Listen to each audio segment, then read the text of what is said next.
साथियों नमस्कार, कैसे हैं आप सभी? सारे बच्चों का मोस्ट वेलकम है। तो आज बच्चों हम हाजिर हुए हैं एक महत्वपूर्ण सूचना को लेकर के। आज हम लोग बंगाल की खाड़ी में आने वाले चक्रवात आसानी के विषय में चर्चा करने वाले हैं। आप देख रहे होंगे विगत 2 दिन से ये न्यूज़ में था, तो आज हम इसके विषय में विस्तार पूर्वक बात करेंगे कि ये चक्रवात किस भाग के अंदर उत्पन्न हो रहा है, इसके क्या प्रभाव होंगे और इसकी वर्तमान दशाएं किस प्रकार से हैं, और बंगाल की खाड़ी में आने वाले चक्रवातों का जो नाम हो वह किस प्रकार से रखा जाता है। तो विगत 2 दिनों से हम लोगों ने न्यूज़ में देखा होगा कि आईएमडी के द्वारा किस प्रकार से लगातार इसके विषय में जानकारी दी जा रही थी, जिसमें बताया जा रहा था कि बंगाल की खाड़ी में इस क्षेत्र के अंदर निम्न दाब की परिस्थितियों का विकास धीरे धीरे हो रहा है।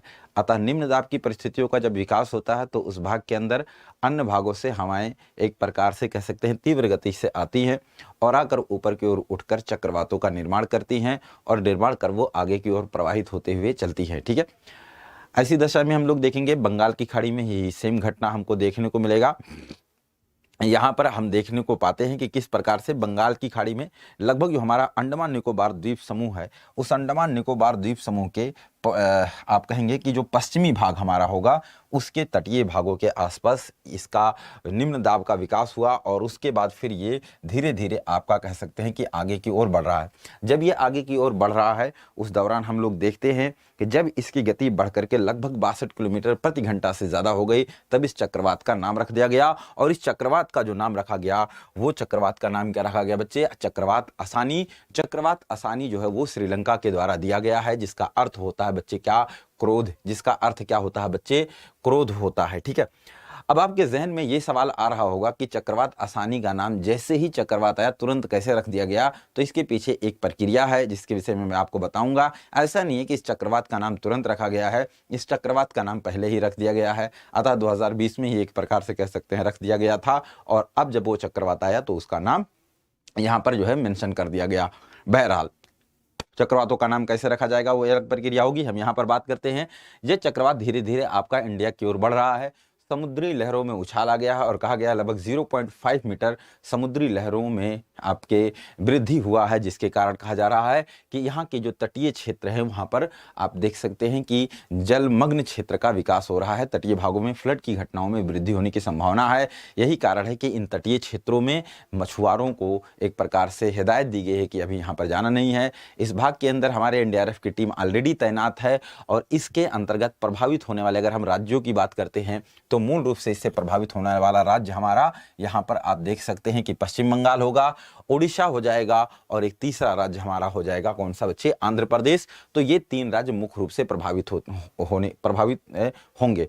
यहाँ पर हम बात करते हैं तो कहा जा रहा है कि अभी जो वर्षा की संभावना है उसमें धीमी वर्षा से लेकर के मध्यम और तटीय क्षेत्रों में कुछ हद तक कहीं कहीं तीव्र वर्षा की संभावना है। बाकी भारत के इस क्षेत्र में या कह सकते हैं मिडिल पार्ट में तीव्र आंधियों के भी आने की संभावना आईएमडी के द्वारा व्यक्त की गई है। आइए हम लोग बात करते हैं कि जो हमारा आसानी साइक्लोन है इस चक्रवात का नाम कैसे रखा गया होगा या यहाँ पर आने वाले चक्रवातों का नाम कैसे रखा जाता है, इसके विषय में हम लोग डिटेल में चर्चा करेंगे।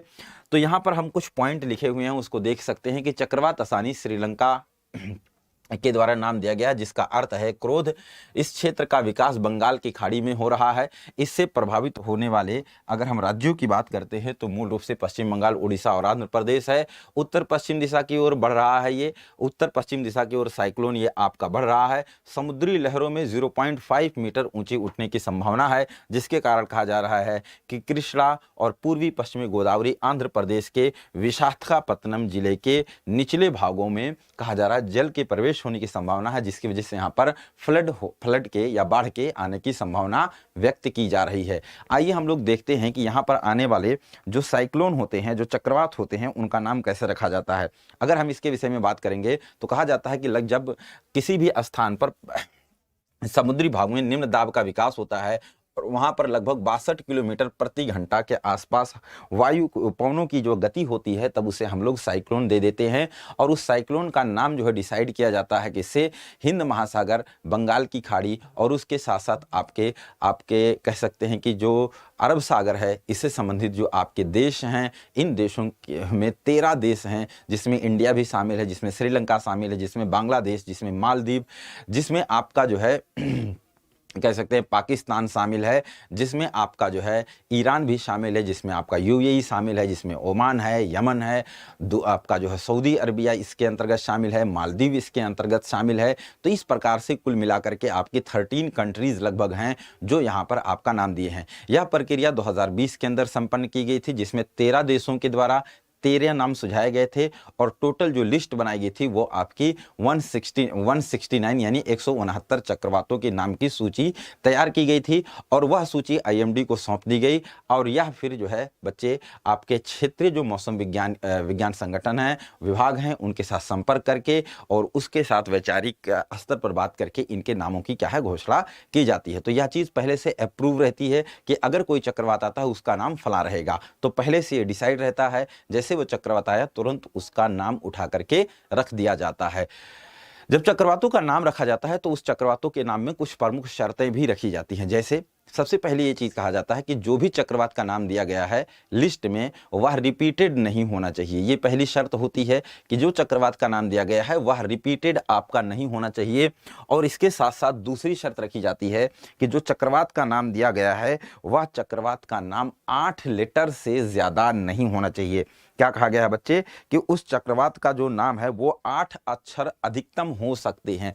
तो 8 लेटर या कह सकते हैं कि अधिकतम उसमें जो अक्षर वह 8 अक्षर या 8 अक्षर हो सकते हैं। और तीसरा, जो भी चक्रवात का नाम रखा जा रहा है वह ऐसा ना हो जो किसी देश की जनसंख्या, उसकी संस्कृति, उसके धर्म, उसकी भावनाओं इत्यादि को ठेस पहुंचाए। इस चीज से भी बचा जाता है। तो याद रखना, हो सकता है ये द हिंदू में था, हो सकता है इस बार आपका जो प्रीलिम्स का एग्जाम हो तो उसमें ये बात पूछ ले कि ऐसा किसी चक्रवात का नाम नहीं रखा जा सकता है जिससे किसी की भावनाएं आहत हो। या आप कह सकते हैं दूसरा कि किसी चक्रवात का जब नाम रखा जाता है तो इस बात का ध्यान रखा जाता है कि वह रिपीटेड ना हो।